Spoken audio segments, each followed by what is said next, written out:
What is going on, everybody? Architecture here, and today I want to talk about a recent comment made by Bioware, the developers behind Anthem, but also the game you're watching right now, Mass Effect Andromeda. So, what did Bioware say? They said the reason Andromeda flopped as hard as it did was because of reviews, because all the bad press the game got at its launch, and that is some truth to it. Like, if the game is bad, the game is bad, but you have to understand when it comes to reviews and bad press, there's always an angle behind it, not just hey, I played the game, I didn't like it. There's always a there's a trend, and you want to get views on your video, so you're gonna say things just to get those views. You're gonna follow whatever that trend is when it comes to bashing that game. This game got blasted, and it didn't deserve to get blasted in the way that it did.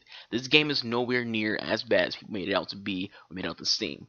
This game is nowhere near bad enough to where it doesn't even get a chance to have DLC and all of its plans get canceled and the franchise itself is put on a shelf. The biggest reason reviewers trash this game, the biggest reason why YouTubers trash this game was because of bad animations. Not because of the story, the characters, the graphics, the sound, just animations and some bugs. Now, think about all the horrible games out, all the super glitchy games, all the super buggy games. Those games are still being played, still getting DLC, and did not get blasted at all in a way that Andromeda did. And Andromeda is on the shelf. We don't even know if they're going to do another Andromeda game or even Mass Effect in general. And this game is not getting DLC.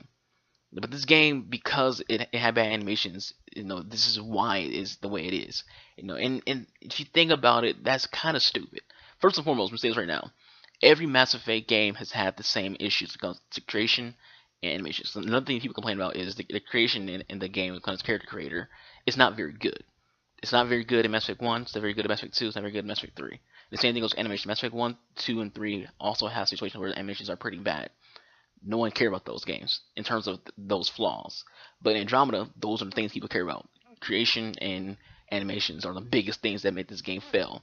And that's just dumb to me. Like, you would think you would go beyond just those two things to figure out what it is about a game that you don't like or do like. And I always bring this up when it comes to talking about RPGs. Bethesda gets a complete clean slate when it comes to their games. Bethesda games are always buggy as hell, always glitchy as hell. There's always something wrong with their games, and yet people just ignore those flaws. But Mass Effect, though, it has two big major flaws in its character creator and animations. And all of a sudden, this game doesn't deserve to have DLC, doesn't deserve to have a sequel, doesn't deserve anything. No, well, this video is before I go any further, it's not just directed at my viewers, but also at Bioware. I'm going to send this video to you guys via email, Twitter, whatever. I'm sending this video to Bioware. I'm going to tell you guys why this game is better than what people think it is. Why this game is deserving of a second look. Why this game is deserving of DLC even at this stage of the cycle. And deserve even a follow-up game in the future. First and foremost, this game has a solid story. A replayable story. I have 4 characters right now, and I'm going to make a 5th character pretty soon. That means I've played through the game 4 times, and plan on doing a new game plus one of my characters and make another character after that. So that's 6 playthroughs potentially when it comes to this game. Now, it's filled with lore, filled with references to the previous games, characters that have connected to important factions or characters from the previous game. Like, you can meet Zaid Masani's son in this game.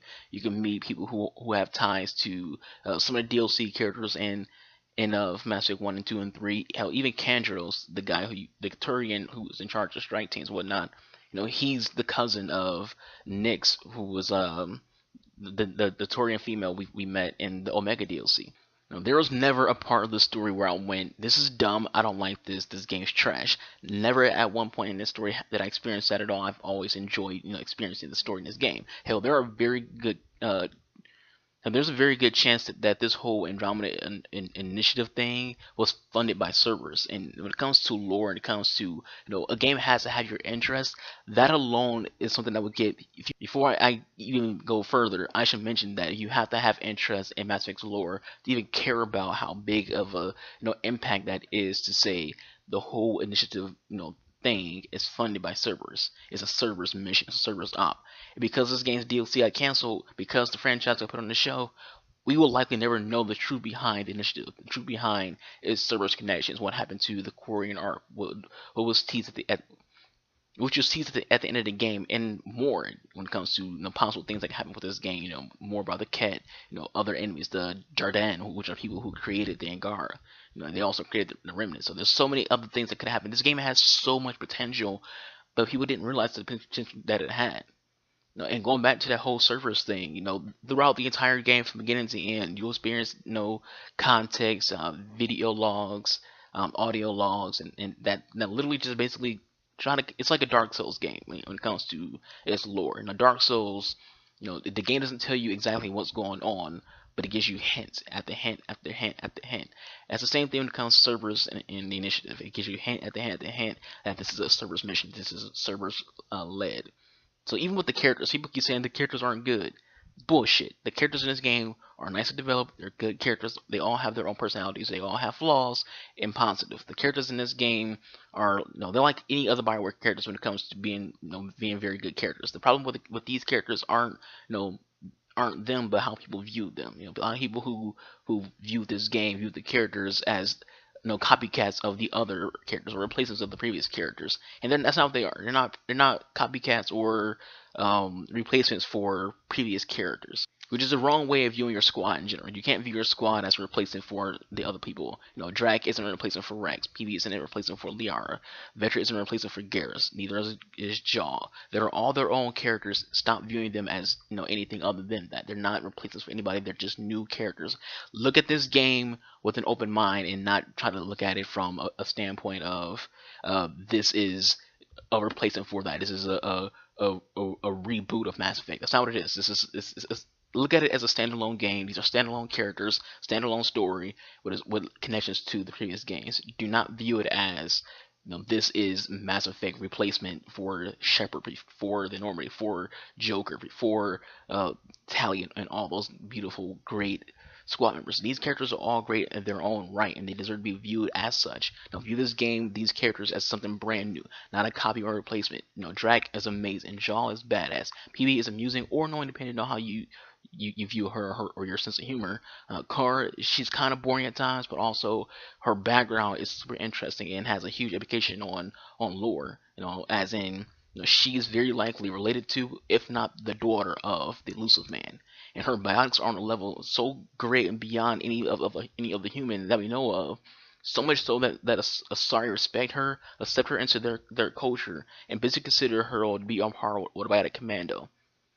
Liam is a cool dude, but probably the weakest link when it comes to the characters. But Liam does make up for him being the weak link by having probably the funniest loyalty mission that they've ever had in a Bioware video game. His loyalty mission is hilarious. Now, the Angara are really cool and interesting. The Ket, and how they create even more Ket is interesting. The possibility of what can happen with them in the future if they continue the story at some point. It's interesting. The whole process of Mass Effect Andromeda when it came to the Ket, it wasn't all about just their dominance. There was a rift between the Archon and his second in command. The Archon was doing things that the Ket wasn't supposed to be doing. They were distracted from their actual purpose, and so you can meet other Ket who can be allies. You can be Ket who are trying to actually do what they were supposed to be doing and not what the Archon turned into doing. And let's not forget, the combat. The combat in this game is beautiful. It's smooth. It's great. It's basically the perfect form that Mass Effect is trying to get to this date. Mass Effect 1, 2, and 3 has been evolving in its combat, and this is like the perfected form of the movement of the Pathfinder. And you can see the same movement in Anthem. Anthem is basically an evolved form of Andromeda's movement. I'm not saying this game is perfect, but I'm saying it's a good game and way better than people give it credit for. Now, some of its flaws that aren't bugs is how annoying and tedious traveling can be, how generally pointless scanning is, the fact that there are no single player DLC, the inability to change the armor of your squad mates. They don't even have special alternate outfits at the complete loyalty missions. Now, those are the flaws in this game that I will tell you right now, and they annoy me. But the game itself is a good game.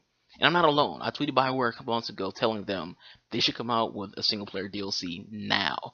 They should revive Andromeda with a new patch that fixes any of the current issues, and start coming out with new skins for your squad, new armor, new weapons, and obviously the Quarian arc. That tweet got a lot of replies. A lot of people agreed with me. A lot of people retweeted and quoted it, and kept replying to Bioware saying this guy knows he's talking about. Listen to him. We want more Mass Effect. So I'm not alone in this feeling that Mass Effect Andromeda deserves some attention, deserves a comeback, it deserves some DLC. You can, even at this day and age right now, when the game being on the shelf for as long as it's been on the shelf. You can dust off that shelf, pull the game off, and go out and create new DLC for the game, and people will buy it. To Bioware, I hope you see this video and take into consideration returning to not just the idea of Mass Effect Andromeda, but the current game itself, and not just and understand that it's not too late to come out with a single player DLC, because we'll play it. It's not too late to expand on the current game with an expansion. Add the Korean arc. Add it for free. Just as a hey, we're sorry for the launch, but charge for like a huge expansion. I can promise you people will buy it regardless whether the Korean arc is free or not. It doesn't matter if people will play the game, people download the game. You will see a huge jump in the sales of Andromeda. You'll see a huge influx of players in the game. Now, y'all gave up too fast on this game. Division had a shit launch, and now, after all this DLC is out, the game is well received. Battlefield 4 had one of the worst launches in gaming history. It didn't die. So, Bioware revive Andromeda. It doesn't deserve to die. Don't quit on Mass Effect because your hardcore fans, they didn't quit on you, and nor will they quit on you. They didn't quit on this game. I still play it. A lot of people still play it. A lot of my friends still play it. The tweets tell you that people are still playing this game. The tweets tell you that people are interested in more from Mass Effect. Tweets tell you that people want to see the Korean arc and more DLCs for the game. So do it. With all that said, that's it for this video, guys. Please, any thoughts you have in the comment section below, and I'll catch you guys next time. Hope you all enjoyed. Peace out.